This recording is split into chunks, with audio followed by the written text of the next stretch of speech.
talking about the process and requirement needed to study here in China. So if you are interested in studying in China, this video is for you. So I have with me Fabulous. He's going to be giving us more details about the process and requirement needed to study here in China. So Fabulous, welcome to this channel. Okay, Mr. Masare, I want to thank you for this opportunity. I'm so honored to be part of this platform. Briefly tell us about yourself. Okay, I'm Tanu Kasmo Morris. I'm a Liberian and I study in China. Specifically, I'm a student at Jiangnan University where I study computer science and technology.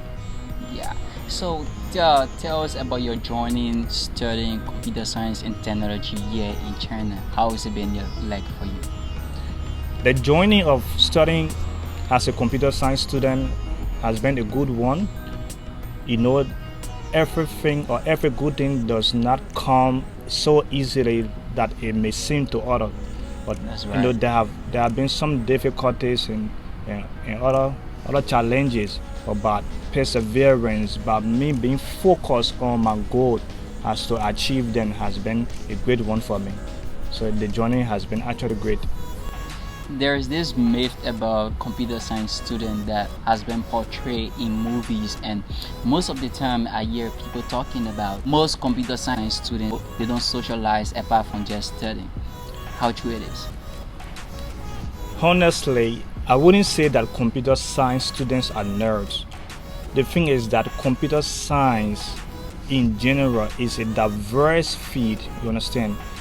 There are a lot of branches within the computer science. We have database, we have programming, we have networking, we have web development, and so on. The thing is that computer science is highly practical, which is why you see people who study computer science, they focus so keenly on what they do. If it's like an accounting or business administration, which you can just learn by reading, you will say it's kind of easy. But for computer science, it's not that easy, which is why we spend more time to ourselves as to improve and expand our knowledge. But it's not that computer science students are nerds. That is just a myth. So apart from studying, do you really socialize? Yes, I do. I socialize a lot. It's just that for me, sometimes I like to be alone, but I socialize a lot, which is why I'm here with you right now, because you're a good socialist. Yeah. So let's get to our main discussion. Tell us about the full process and requirement needed to study here in China. Okay, for those students who are outside of China, have the aspiration and wanting to come to China to study, there are a few things that you need to know. Coming to China is quite simple once you follow these procedures. Like, let me just mention those documents that are required by Chinese university. All universities within China are under one. All of the universities are under one administration. So coming to China, what you need at first is a national passport or international passport, because we don't travel, we don't do anything without a passport, especially when it comes to traveling abroad. So the first document that you may need is the passport. From the passport, you need your educational documents depending on your academic status. If you are an undergraduate applicant, meaning you just graduated high school, things that you need to gather is your academic document, like your diploma, your transcript, your letter of recommendation. And for those students who are not English language native, meaning English is not your native language, you will be asked to submit an international English language examination score or paper like TOEFL or IELTS. This is applied to those who are not English students. And if you are an English student, what you need is just your academic document from high school, and you will be required to submit a police clearance. The police clearance is to show that you are a citizen, not just that, but you have not committed any crime within the country where you reside. And next to that, you have to do a medical examination. The medical examination is exclusively for students and for the university to know that you are in good health. mentally and physically. So gathering all these documents, the passport, the high school documents, or the educational documents, depending on your level of education, the police clearance, the medical, and you have to run an essay, basically like a study plan, telling the people or the university about your academics, about yourself, the academics background, your family background, what inspire you, and what do you hope to achieve when you come over to China. So basically, these are the documents that you will be asked to submit. And some universities ask you for a bank statement, some don't. The bank statement is for the university to know that you have a financial backing. There are times you may experience a lot of things, difficulties, so that bank statement that you are to submit will tell the people that indeed you have a family or a friend who will be able to help underwrite whatever cost that you may experience or that will be spent during that time. So these are the documents like the transcript again, starting from the passport, educational documents, police clearance, medical examination, and that of the essay. What is the duration of the application?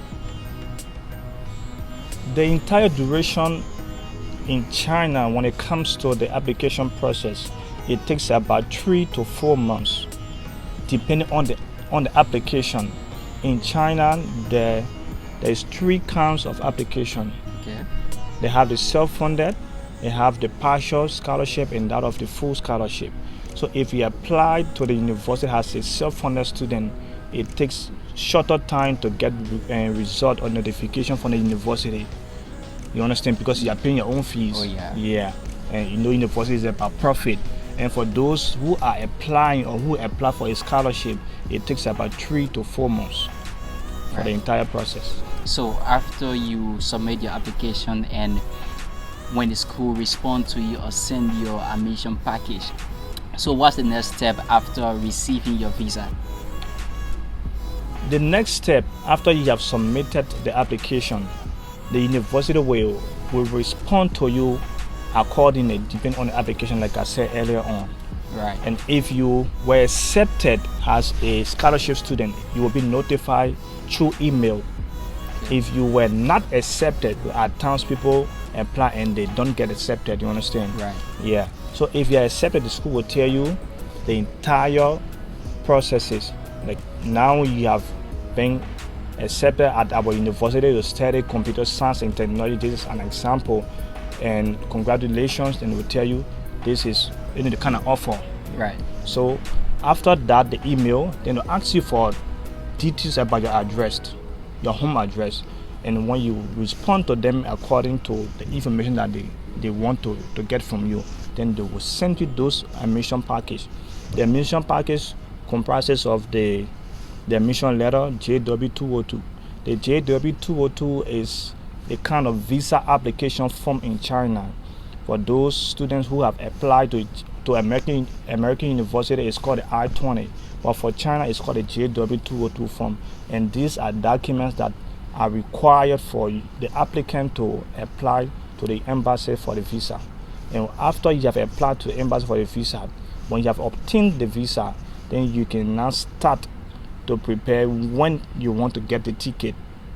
But the information will be sent to the student, but the university has to know when to come to the university. Right. Because some universities, if you come hurriedly before the date of registration, you will have to stay out of the campus before registration. And if you come after registration, sometimes it might not be good. So we'll tell you the exact time to come to China. Okay. So after you arrive in China, what's the next process? The next process when you arrive in China is to make your way to the university. Some good thing about it is that some of the universities have an airport, you understand, within the city where the university is. But if your university does not have an airport and you have to stop to one of those big cities like Beijing, Guangzhou, or Shanghai, you will have to get on train to make your way to the university. And when you have made your way to the university, what you need to do is to go to the international office. You see the notice there.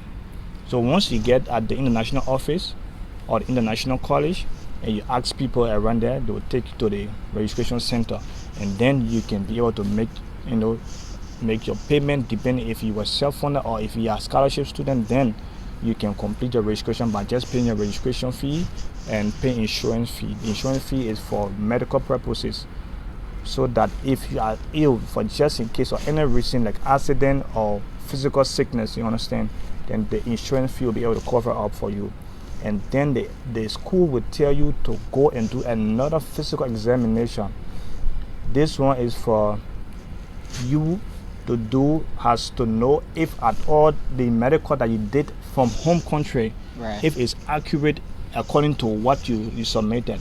So when you attend the hospital within China and bring back the report to the school, then the school will give you another document that you will use to take to the immigration for visa extension. And the visa extension is about maybe 1 year, 2 years, 4 years, depending on the study duration of the university where you are studying. Right. So, out of what I've been said, so what's your final advice for those who are aspiring to study in China? My advice to those students who are outside of China, or those aspiring students who want to make their way to China, is that China is a big country. It has a lot of things. China has distraction, attraction, challenges. It's true that China is a big country, but the expectation that people may have to say, I'm going to China to work as a student, I will earn money, I will do this or that, that expectation should not be so high. Yeah. When you come to China, it's a different ball game. You experience a lot of things. You also experience discrimination, but you have to stay focused when you come. In China, there are a lot of things that is fun, there is good things, there are bad things, but it's about you, the student, knowing your purpose, your goals and vision for which you are here. So as you come to China, no matter what you are studying, keep focused and know that you are representing yourself, representing your country, representing your family, and also the religion that you are from. So whatever that you do, it goes across. It's not just about you. And the Chinese, what they do is that they categorize everyone. For example, if a Liberian does something, they just perceive that all of the Liberians are the same. That's how it's like. So when you come, you should know that you are here as a student, as a parent, as a guardian, and as an advisor. So to you that watching this video right now, as you come to China, you should stay focused and know your purpose. Thank you. Thank you so much, Fabulous. Thank you for sharing all of those tips and the entire process with us. So we look forward to having you again. It's my honor. I feel blessed being part of this program. I'm always willing whenever you need my service, you can just communicate with me. I will make my way to you. Yeah. So you who have been watching, we say thanks for staying with us, and we say don't you forget to like and subscribe. Actually, this is our first video, and to be honest, we are using our phone to record this video, so bear with us if you notice any poor quality in the video and that of the sound. So we look forward to bringing more educative and informative video as we continue this journey in China. Thank you.